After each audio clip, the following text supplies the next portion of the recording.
Welcome back to Frenchie's Forge. I am the OG Latticer, and in today's video we are going to be starting a new knife project. Here is a quick sketch of what I intend to make.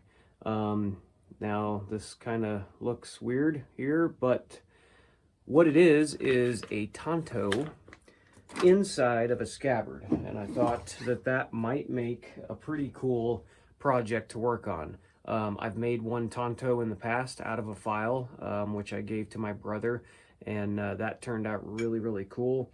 And so I want to do it again, and this time I want to put a few more elements into it. One, it's going to be a hidden tang instead of a, full tang knife, which is what I made my brother.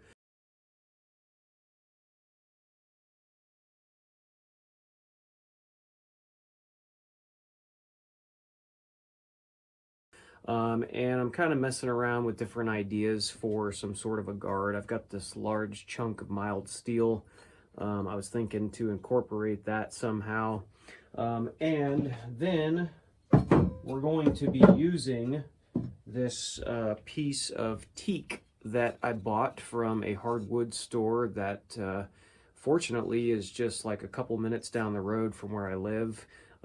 They do a lot of stuff with hardwoods like tables and epoxy tables and different furniture and things, but they also happen to sell slabs or cuts of wood, and they have everything down there: teak, purple heart, osage, walnut, a bajillion others. It's really a cool source for me to find different types of wood. Anyway, this was in one of their scrap piles, and I paid like $5 for this thing. It's really pretty grain, and I think it'll make a cool scabbard and handle. And it's just long enough to fit this. So we'll probably go ahead and cut this and use this portion for the handle, and then hopefully, if I can do it right, I'll use something like a bandsaw or table saw or something to cut this in half and then make a scabbard out of it. So I'm really pumped up about this. I think there's some different elements to this build that I have not done before, and I'm always looking to kind of take it to the next level in terms of getting out of my comfort zone. I've made hidden tang knives, I've made basic full tang knives, I did a hatchet. I've done just kind of the basic things. And not that this isn't basic. I mean, a lot of people do these kinds of projects, but I have not yet. So, yeah, we're going to see how it goes. I'm really excited to start this build. And I think it'll be a great learning experience, not only for myself, but documenting it through video, and also be somewhat entertaining. So I'm going to start by using the angle grinder to cut in a 45 at the tip, and I'm also just taking my time and dunking it in the water to keep it cool as I go. I certainly don't want to overheat the file.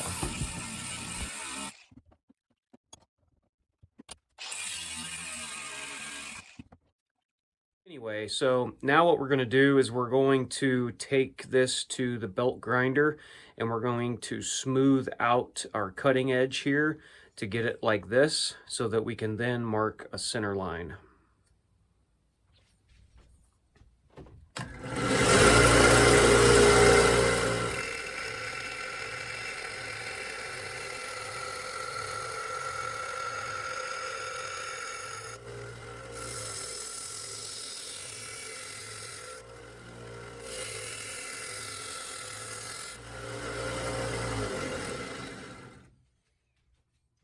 Switch to 120 grit belt just to smooth that out a little bit. You can still see some of the file marks in here, but the goal is just to get it smooth like this so that we can get a real clear picture on here of where our cutting edge will be. All right, now that we got this thing smooth, we're gonna take the Sharpie and just mark it, and then we'll use our Scribe Tool to mark the center line. There's all kinds of different scribe tools out there, and in fact there's better ones than the ones that I have.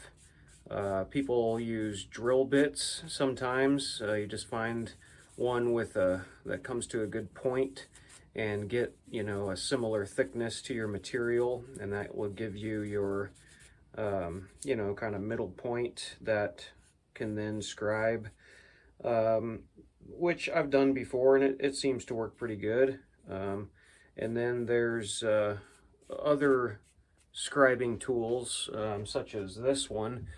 This one is like a couple of bucks at Harbor Freight, and yeah, I think for the most part it does what it needs to do.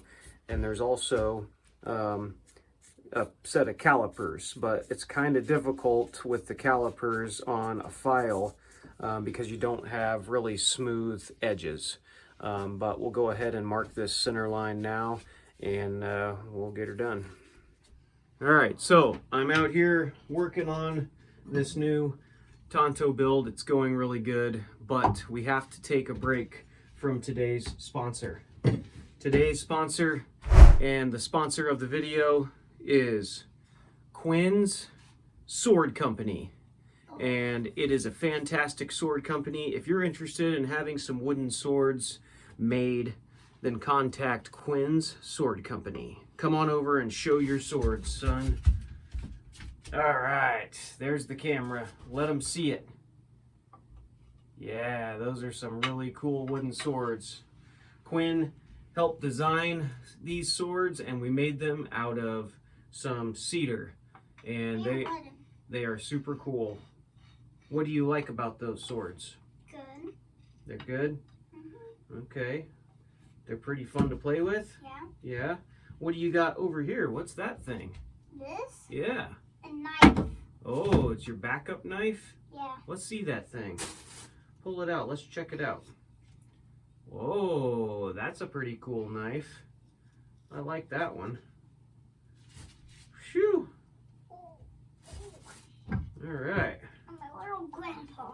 He's a little grandpa with knives. Here. Knife. Here you go, Grandpa. Here's your knife back. All right. Oh, he's an old grandpa with knives. Oh, I keep dropping that. That's because you're old and your hands are brittle and you can't hold on to anything anymore. Yes, I can. Okay. All right. Do you want to play swords? I sure do. This one. And on guard. Oh, my kneecap. Oh, my other shin. Oh. Oh, I'm only down to one hand. Ow, I gotta get a foot. No, you didn't get it. Oh, I didn't get it? Oh, I was super close to getting it, I thought. You need to do like this. Oh. On his feet. I see. Okay. All right. So I'm the no-footed, no-armed guy. I can still headbutt you. No, you can't. Finish it! Not the finishing pocket knife. No!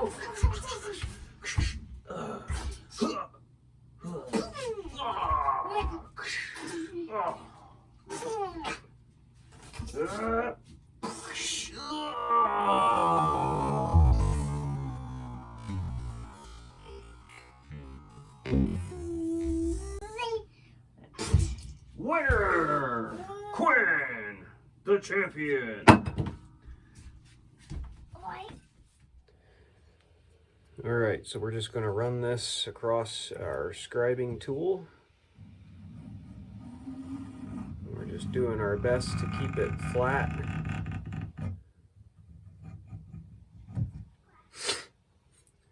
And it probably doesn't pick it up very well here, but you know, without the camera, me looking at it in real life, I can see it pretty well.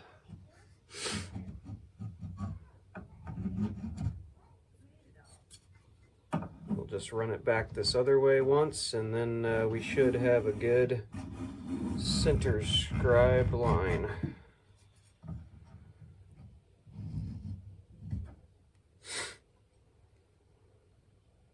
Yeah.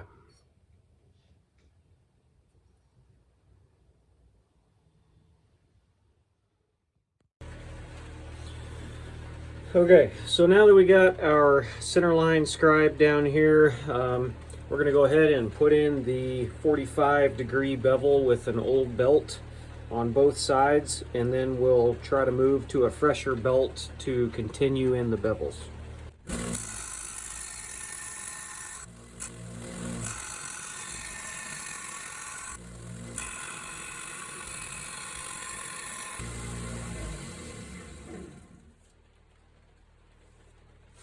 All right, so there we go. We've got one side kind of ground in, just that first initial grind at pretty much a 45-degree, and that way, you know, you kind of get down to that center line, and we'll do it again to the other side here, and then we'll have a nice defined cutting edge, and we can start feathering the bevels back up towards the spine of the blade.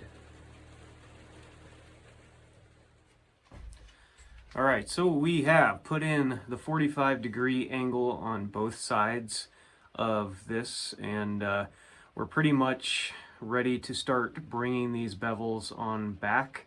I think what we're gonna do is move this plunge line jig and have it kind of tilted or canted to the side so that our plunge line, instead of being straight down and over, will have more of an angle and then over. I think that that will look good if it kind of matches the tip.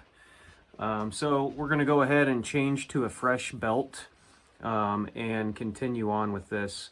It's kind of hard to see it, but there is, you know, still a decent thickness to the edge. We didn't quite bring it down to a point yet. I'd say it's probably the thickness of a dime, maybe. So we're just going to leave it like that until we get further down.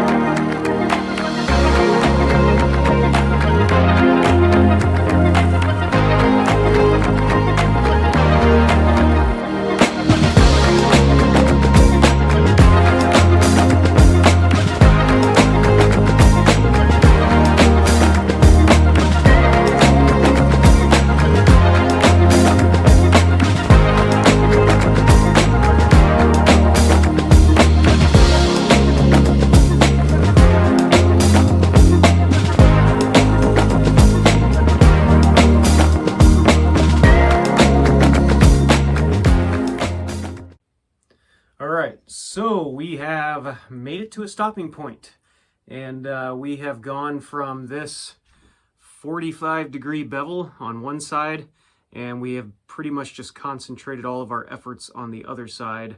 And really all I've used is a 36 grit belt. I am probably about an hour, maybe more, into just this side with a 36 grit belt. This thing, nah, not so great. The 1x30 is, that's a big knife thumbs fart down. So yeah, pretty stank. And yeah, that's about the word to use for this situation. Stank. Anyway, if you're like me and you watch my videos because I have a lot of budget equipment and maybe you're just getting into the hobby, you feel my pain. And if you're, you know, a better knife maker than me and you've got good equipment, you're probably laughing at me. And to that I say laugh on, because it is funny. It's painfully funny how stank this thing is. Yeah. So now that we got that out of the way and I've gotten to vent and get that off my chest, we can proceed with the other side. And I might finish this up sometime next month and get the video out here hopefully by the end of the year. So yeah, that is the progress we're making. And at this point, with my frustration with the stank grinder, I might go have to pull out the wooden swords and go shing shing with my dude.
2 weeks later. All right, so now we have both sides ground in with a 36 grit belt. And very fast, I'm going to make a couple of passes with this belt here. It's a Scotch-Brite belt, and that's going to help us see kind of what our scratch pattern is, and if we need to do any more grinding. It just kind of gives you a layout of your scratch pattern. It'll also help smooth it out. So I'm going to do a couple of passes, and then I'll show you what it looks like.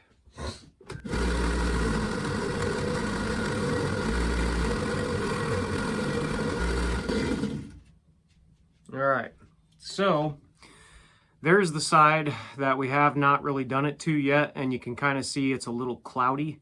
And then here's the side that we just, I only did a couple passes, but it's definitely helps to polish the surface. Now you can still see some grind lines up in here, so we know that it's not completely smoothed out with the 120 grit belt, but it's a really good belt to get, especially for the 1x30. There's not a ton of options out there for you know, this machine, but this is definitely a good investment, especially when you get towards the end and right before hand sanding. It helps you kind of figure out where you're at.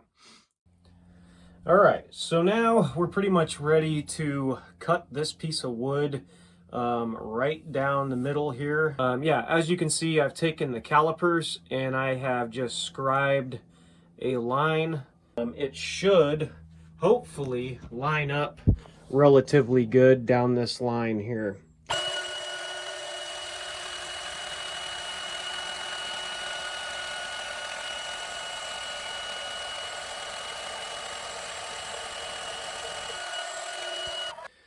All right, so unfortunately we hit the back of the bandsaw as we were trying to cut through this. We only got about 4 3/4 of an inch cut, but I was just sitting here thinking about this. I think it'll be okay.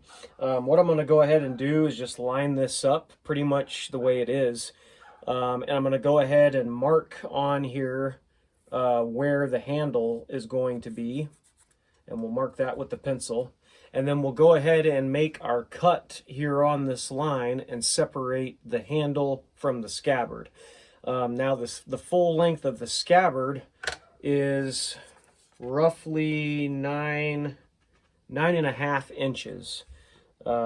So if this thing will cut 4 and definitely 3/4, maybe a little over, so we're talking about 9.5 inches worth of cutting. I think it's going to be pretty darn close to getting all the way through it.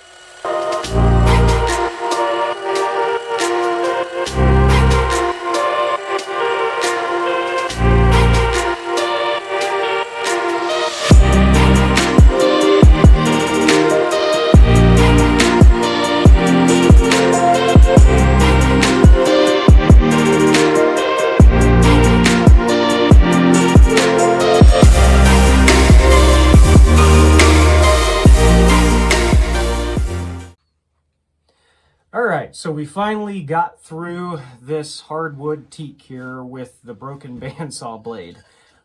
It's now ready to be turned into a scabbard, and I'm really looking forward to doing this. I think it's going to be a lot of fun. I know I didn't make a ton of progress in this video, mainly setting myself up for the next steps, but we did get our knife profiled, we got the bevels ground in, and we got some shing time. And I'm really looking forward to pretty much doing the next steps, which is going to be cutting out the shape of the knife and getting the scabbard ready, and then also going with some more of the guard work. I have this huge chunk of mild steel that I might still use. I also have this piece of brass. I don't know yet exactly what I'm going to do, but I am looking forward to working on those steps. So I'll probably make this a 3-part series, as I do with most of my knives, just kind of breaking down the steps. So come and check out part number 2 for the next steps in this build. Thanks so much for watching, really appreciate it, And hope you guys get a chance to get out to your shop and shing shing sometime soon. Shing shing? Shing shing.